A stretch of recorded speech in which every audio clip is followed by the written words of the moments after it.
John places this most unusual and vivid imagination of the revelation being before us, and tells us very clearly that this is our I am.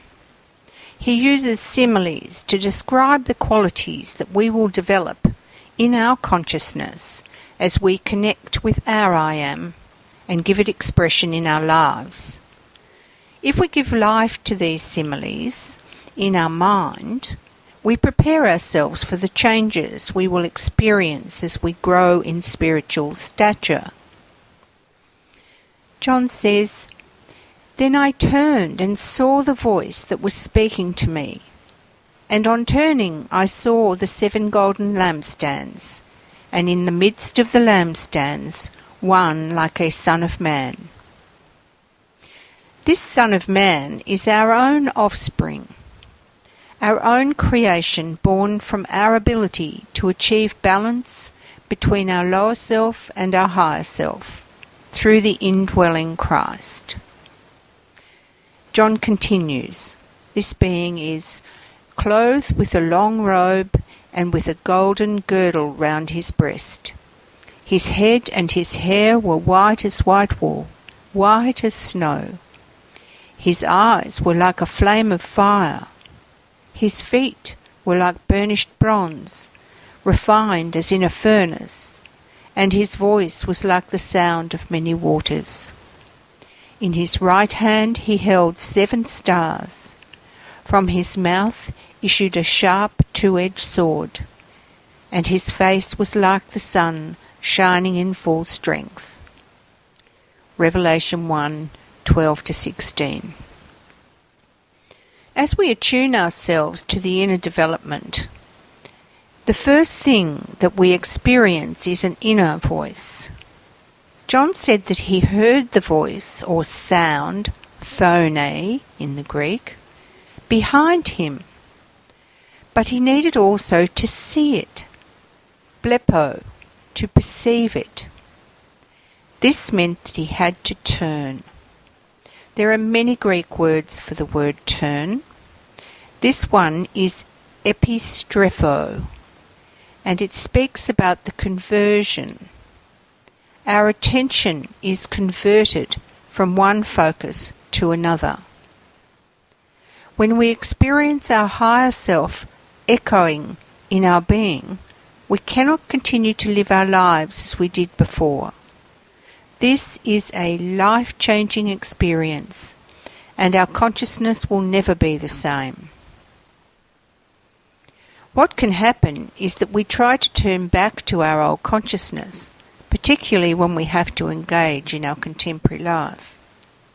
The letters to the churches explain the consequence of this. When John turned, the first thing he saw was 7 golden lampstands. But where are the lamps? These lampstands, luchnia, are for holding small handheld oil lamps. Lamps such as these were carried by the 10 virgins who went to meet the bridegroom. See Matthew 25. And they symbolise the fire of the Holy Spirit that we must carry in our being to prepare for the presence of Christ. John only saw the stands because the lamps are now within him, burning perpetually. We can find a reference to this in Solomon's collection of Proverbs. And I quote, "The spirit of man is the lamp of the Lord, searching all his innermost parts." That's Proverbs 20, verse 27. The presence of this being indicates that we have developed the ability to work with our spirit, which means that our faculties of imagination, inspiration and intuition are, to an extent, available to us. And then the bridegroom, who is Christ, lights up our being, revealing all our ideas and motives.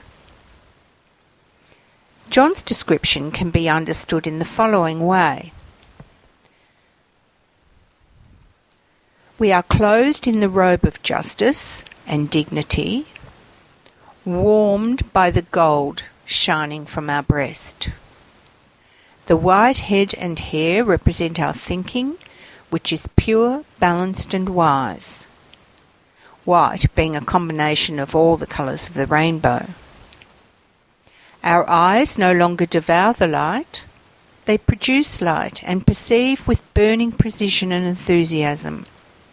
From them comes an illumination that can assist others to see. Our burnished bronze feet allow us to stand in the refining fire of this earth, the proving ground of our spiritual identity. Our will is forged with fiery purity.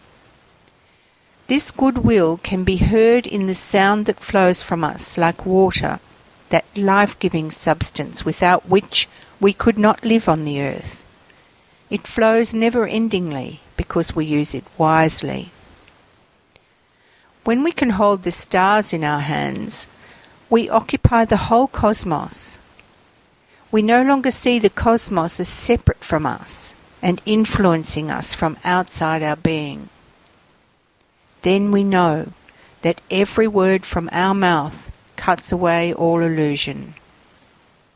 In the precision of our words stands truth. Our face reveals that to all that the sun is within us. It shines without reserve and warms everyone who sees it. If this image lives within us, if we work with it to give it specific meaning in our own lives, we will be well prepared for what lies ahead. The world urgently needs more people who have a connection with their highest self, their I am. People who are strong enough to express the future human being in raw truth, as Christ did at Golgotha.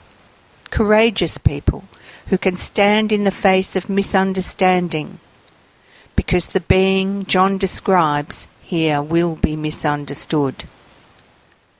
These are the fearless people who know that they are in good company because of the work of John, who wrote what he saw in the book and sent it to the 7 churches.